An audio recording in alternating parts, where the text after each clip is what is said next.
오늘 우리에게 허락하시는 복된 말씀의 제목은 생수를 내게 주리라. 생수를 내게 주리라. 이스라엘 백성이 신강야에서 하나님부터 만나와 메추라기를 공급받았습니다. 이 사건을 통해서 하나님은 일용할 양식을 공급해 주시는 하나님입니다. 물론 우리의 양식, 썩을 양식도 하나님 해주시지만 우리 하나님께서는 정말 썩지 아니할 것으로 우리에게 허락하는 영생 얻을 수 있는 복된 말씀을 주시는 하나님이시다는 것을 우리는 깨닫게 되었습니다. 그러다가 러비딤에 이르게 되었습니다. 그런데 웬일입니까? 이 러비딤에 이르는데 또 마실 물이 없는 겁니다. 이때 이스라엘 백성들 원망합니다. 여기서 우리가 죽게 되었다며 힘들고 어려운 일이 있음에도 원망합니다. 그때마다 우리 하나님께서는 아무 말씀도 안 하시고 그 이스라엘 백성들이 원망하는 대로 다 이루어 주셨습니다. 왜요? 왜요? 하나님이 내가 어떤 하나님인가를 이걸 알게 하기 위해서 원망하는 그들에게 징계하지 않으시고 다 허락해 주셨습니다. 오늘 이 러비딤에서도 우리 하나님께서는 원망하는 이스라엘 백성들에게 나는 너희들이 갈급해하고 너희들이 정말 받고 싶어하는 생수를 공급하는 하나님을 우리에게 알게 하기 위해서 마실 물이 없다는 그 러비딤을 몰라서 인도한 것이 아니고 앞으로 살아갈 때 목마름이 있을 때에 세상 찾아가지 말고 나를 찾아오라고, 하나님을 찾아오라고, 이것을 알게 하기 위해서 너희가 인생 살아가면서 목마른 일이 있을 것이다. 그때에 이 목마름을 해결할 수 있는 사람이 누구냐? 해결할 수 있는 신이 누구냐? 하나님이시라는 것입니다. 오늘 이 사건을 우리에게 깨닫게 하기 위하여 러비딤으로 인도하셨다는 것을 깨달으시고, 하나님을 섬기면서도 지금도 목말라 하시는 분이 계십니까? 오늘 말씀의 복을 받으셔서 여러분의 평생에 목마름이 없는 귀하고 복된 분들 되시기를 주님의 이름으로 축복합니다. 출애굽기 17장 5절에서 6절 다시 한번 보도록 하겠습니다. 출애굽기 17장 5절에서 6절 말씀입니다. 여호와께서 모세에게 이르시되 백성 앞을 지나가서 이스라엘 장로들을 데리고 하수를 치던 내 지팡이를 손에 잡고 가라. 내가 거기서 호렙산 반석 위에 너를 대하였으리니 너는 반석을 치라. 그것에서 물이 나리니 백성이 마시리라. 모세가 이스라엘 장로들의 목전에서 그대로 행하니라. 모세가 그대로 하였다고 합니다. 이는 곧 모세가 하나님께서 명하신 대로 하였다는 것입니다. 하나님께서 명하시는 대로 하였더니 반석에서 물이 나왔다는 뜻입니다. 하나님께서 이 사건을 통하여 오늘날 우리에게 무엇을 가르쳐 주고 하실까요? 이 가르쳐 주시려 하는 것이 무엇이겠느냐 이 말입니다.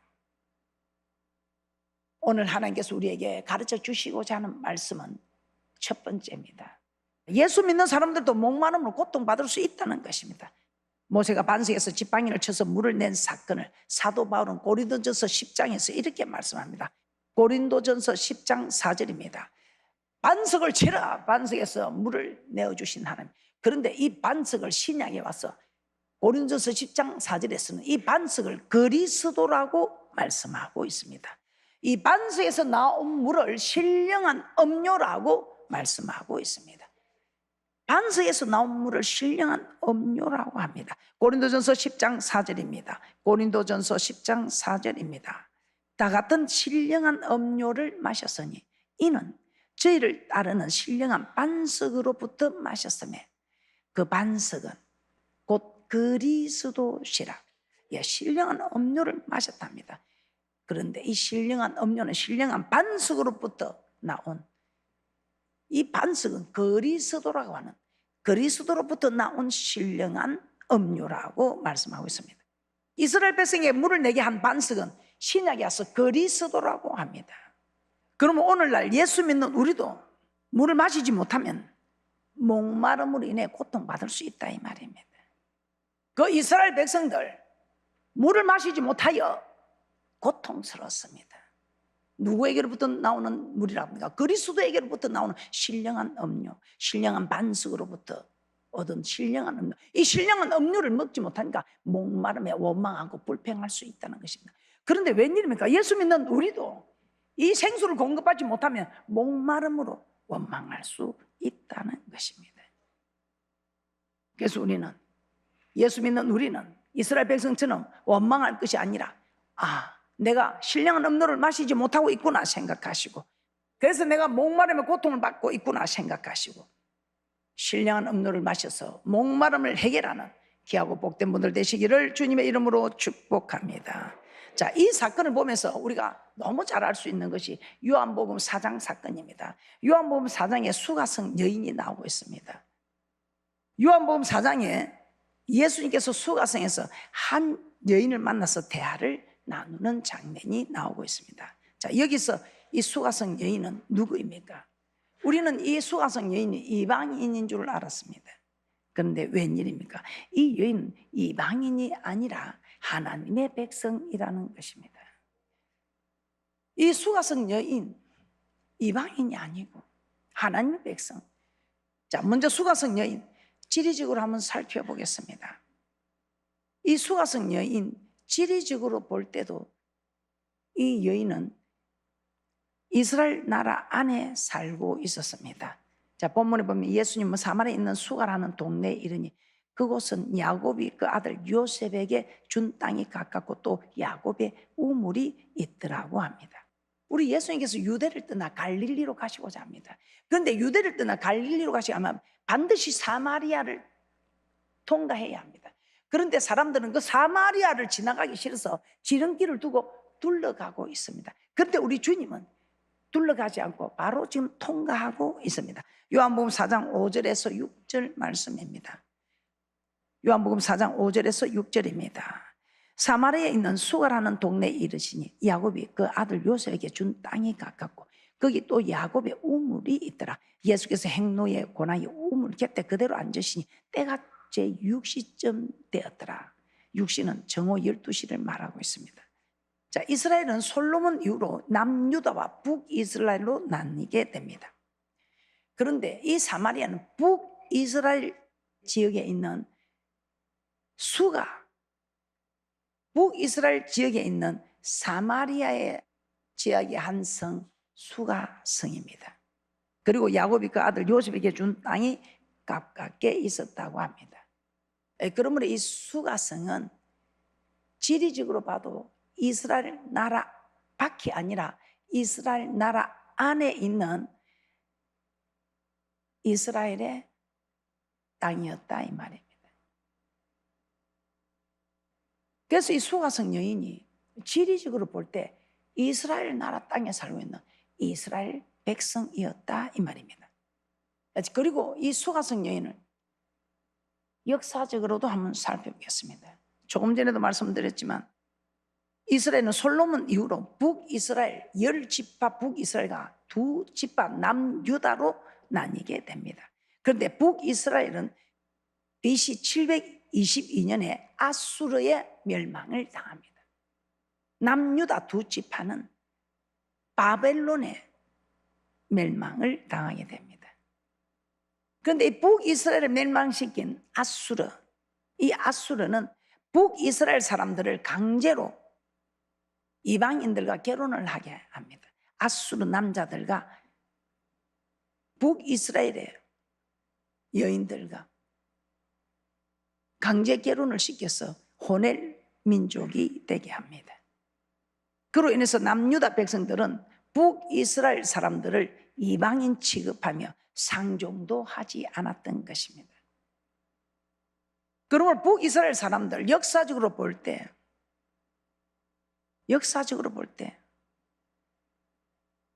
이스라엘의 역사를 가진 같은 민족이었습니다.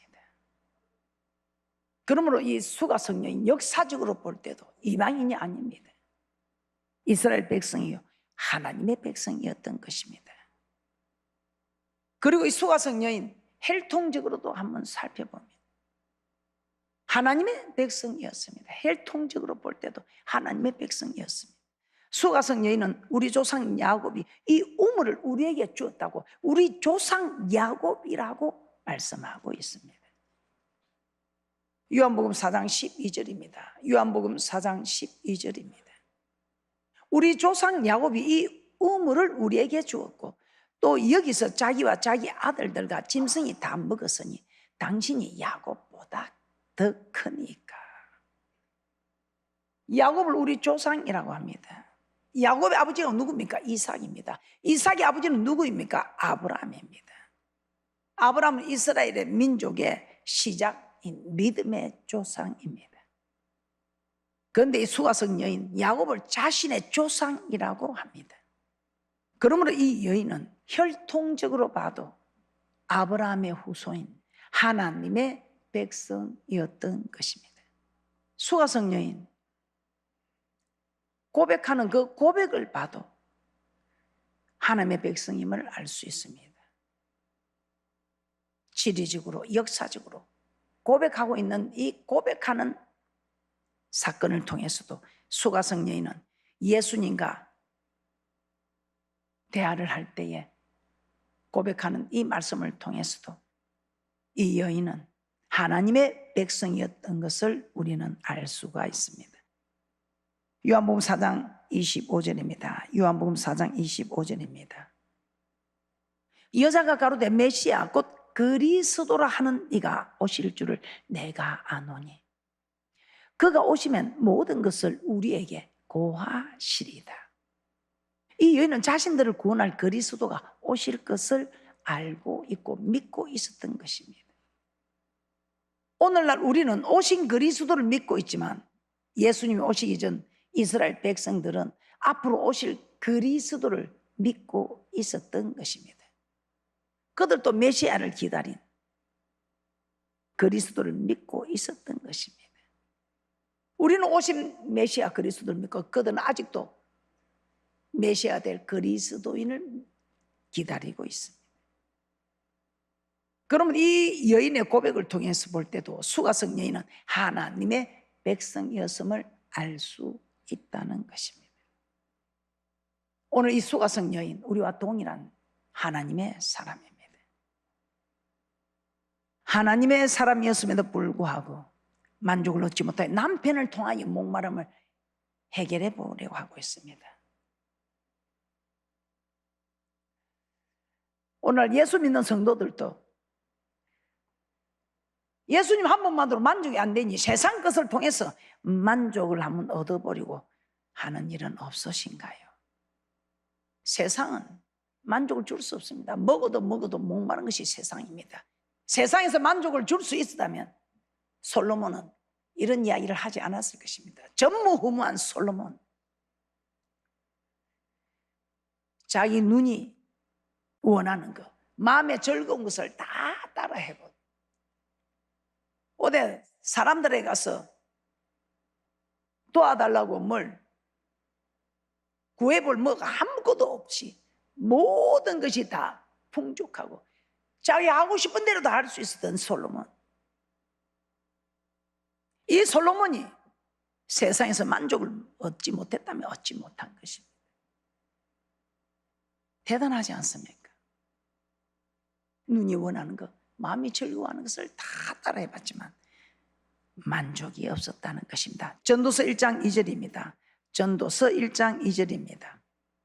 전도자가 가로되 헛되고 헛되며 헛되고 헛되니 모든 것이 헛되도다. 모든 것이 헛되도다. 이 세상에 있는 그 무엇도 만족을, 참만족을 줄 수 없다는 것입니다. 이 말이 무슨 행복을 줄 수 없다는 것입니다. 사람들은 그런데 명예나 학벌이나 뭐 좋은 집, 좋은 차를 가지면 만족이 있을까 하여 달려갑니다. 그러나 아무리 많이 누려도 만족이 없다는 것입니다. 그래서 솔로몬이 헛되다고 한 것입니다. 여러분 어떻습니까? 지금 여러분이 만족이 있습니까? 행복합니까? 만족이 없습니까? 행복함이 없습니까? 왜요? 건강이 없어서? 돈이 없어서?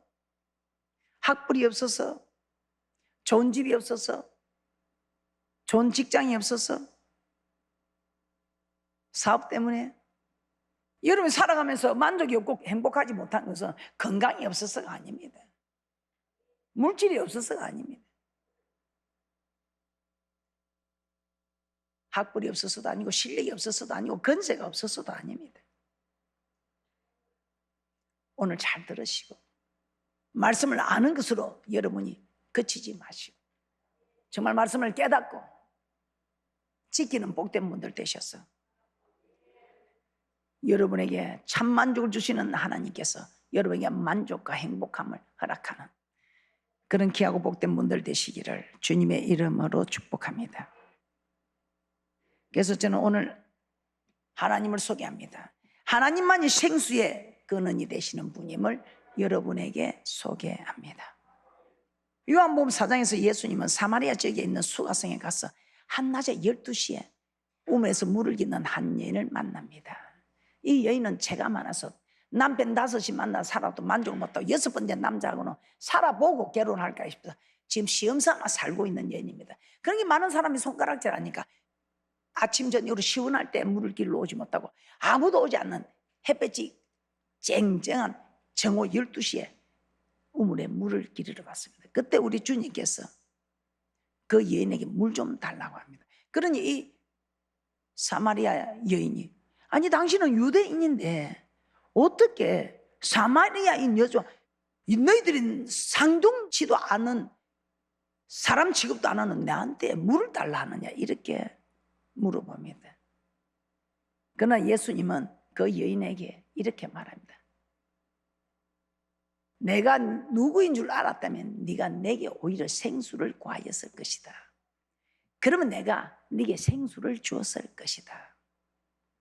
요한복음 4장 10절입니다. 예수께서 대답하여 가라사대 내가 만일 하나님의 선물과 또 내게 물 좀 달라 하는 네가 누구인 줄 알았다면 내가 그에게 구하였을 것이요 그가 생수를 내게 주었으리라. 아니 물을 좀 달라고 하던 분이 어떻게 다른 사람은 내하고 상종치도 않는데 유대인이 사마리아인 여자 내한테 물을 달라 합니까 하는 그 여인에게 우리 예수님이 이렇게 말씀하신 것입니다. 예수님은 자신이 생수를 주는 사람임을 알린 것입니다. 참으로 우리 예수님이 생수를 주는 분인가? 예레미야 선지자는 이렇게 말씀했습니다. 예레미야 선지자는 이스라엘 백성이 생수의 근원이신 여호와를 버렸다고 말씀하고 있습니다. 생수의 근원, 그러면 예수님이 생수의 근원이 맞다는 거예요. 예레미야 2장 13절입니다. 예레미야 2장 13절입니다. 내 백성이 2가지 악을 행하였나니 곧 생수의 근원되는 나를 버린 것과 스스로 웅덩이를 판 것인데 그것은 물을 저축지 못할 터진 웅덩이니라. 백성이 2가지 악을 행하였답니다. 생수의 근원되는 나를 버린 것과 스스로 웅덩이를 판 것, 그것은 물을 저축지 못할 터진 웅덩이다 이 말입니다. 이 말이 무슨 말입니까? 곧 하나님의 백성들도 하나님을 통하여 생수를 공급받으려 하지 않고 세상에 있는 돈이나 명예나 직장이나 집이나 차나 사업을 통해서 생수를 공급받으려고 한다는 것입니다. 그런데 이런 것들은 순간에 만족을 줄 수 있지만 구멍이 난 웅덩이처럼 금방 만족이 사라져버리고 다시 물을 채워야 한다는, 다시 목마르게 되는 참 생수의 근원이 아니라는 것입니다. 여러분 어떻습니까? 이 말씀을 몰라서 여러분 생수를 공급받지 못하는 분은 아마 여기 몇 분 안 계시겠죠. 오늘 많은 예수 믿는 사람들이 생수의 근원된 하나님을 모시고 살면서 왜 세상에서 생수를 얻으려고 할까요?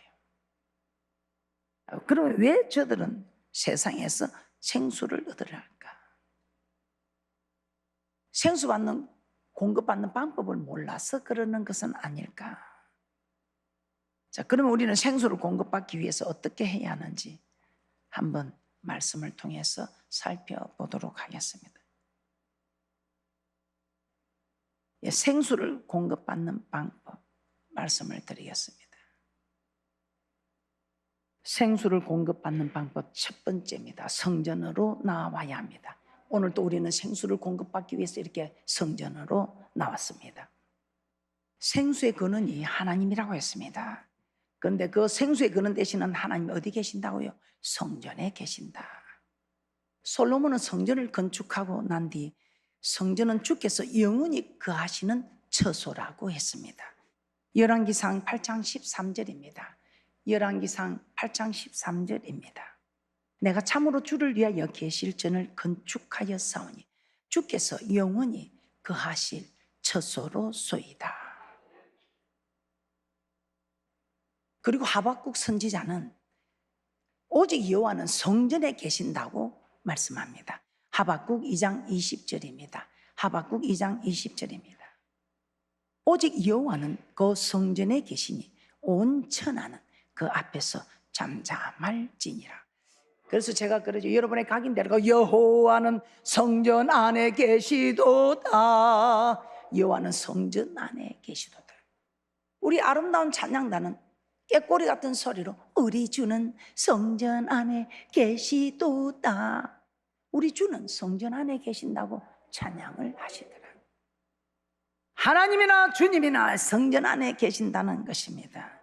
1.1획도 천지가 없어지기 전에는 없어지지 아니하고 반드시 이루시는 말씀에 여호와는 성전 안에 계시도다. 그러므로 생수는 성전에서 흐르며 우리는 성전에서만 이 생수를 공급받을 수 있다는 것입니다. 그래서 에스겔은 여호와께서 그를 데리고 가서 성전 문지방 밑에서 물이 나오는 것을 보여주었다고 합니다. 성전 문지방 밑에서 물이 나온다. 에스겔 47장 1절에서 2절입니다. 에스겔 47장 1절에서 2절입니다. 그가 나를 데리고 전문에 이르시니 전의 전면이 동을 향하였는데 그 문지방 밑에서 물이 나와서 동으로 흐르다가 전 우편 제단 남편으로 흘러내리더라. 그가 또 나를 데리고 북문으로 나가서 바깥길로 말미암아 거기에 동향한 바깥문에 이르시기로 본즉 물이 그 우편에서 서미어 나오더라. 성소로 말미암아 나온 그 물이 흘러 강이 되고 강 좌우에 각종 먹을 실과 나무 잎이 시들지 아니하며 실과가 끊지지 아니하고 달마다 새 실과를 맺는다고 합니다. 그것뿐입니까? 약재료가 되기도 한다는 것입니다. 치료도 하시는 하나님이 이 생수가 공급받으면 여러분의 모든 선물이 치료가 되는 에스겔 47장 12절입니다. 에스겔 47장 12절입니다. 강 좌우가에는 각종 먹을 실과 나무가 자라서 그 잎이 시들지 아니하며 실과가 끊지지 아니하고 달마다 새 실과를 맺으리. 그 물이 성소로 말미암아 나옵니다. 그 실과는 먹을 만하고 그 잎 사이는 약재료가 되리라. 그뿐입니까? 이 물이 임하는 곳마다 번성하고 살리고 치료받는 역사가 일어나게 된다 이 말입니다. 그러므로 이 물은 바로 우리에게 참 만족을 주어서 우리의 영혼과 삶을 소생케 해주는 생수이며 이 생수는 성전에서 나온다는 것입니다. 우리에게 진정한 만족과 행복, 기쁨과 평강은 세상이나 화려한 궁전에서 세상이나 화려한 궁전을 통해서 우리에게 임하는 것이 아니라 바로 이 성전을 통해서 우리에게 흘러 넘친다는 것입니다. 그래서 성전에 오르는 일에 여러분들이 기뻐하시기 바랍니다. 그래서 다윗은 어떻게 했습니까? 누가 사람들이 성전에 올라가자면 기뻐하고 즐거워했다 합니다. 누가 성전에 갑시다. 기뻐하고 즐거워한. 왜 그랬을까요? 왜 그렇게 했을까요? 10편 122편 1절에 이렇게 말씀합니다. 사람이 내게 말하기를 여호와의 집에 올라가자 할 때에 내가 기뻐하였도다. 왜 그랬을까요? 이 성전에 오면 하나님이 나를 도와주니까 눈을 들어 산을 바르면 나의 도움이 어디 있소나 천지를 지으신 만군의 여호와에게서로다. 그런데 그 여호와가 이 성전에 계신다는 것입니다. 이 성전은 여호와 아버지 하나님께서 우리를 도와주는 곳입니다. 우리의 부족함을 채워주는 것이고 우리가 정말 할 수 없는 일들을 우리 주님께서 도와주셔서 할 수 있거든요. 무슨 말 믿는 자에 능치 못함이 없다는 말씀처럼 우리에게 능치 못함이 없게 우리를 지키고 보호하시고 도와주시는 여호와 하나님이 계시는 이 성전에서 여러분들이 이제는 정말 생수를 공급받아서 참 만족하며 살아가는 귀하고 복된 분들 되시기를 주님의 이름으로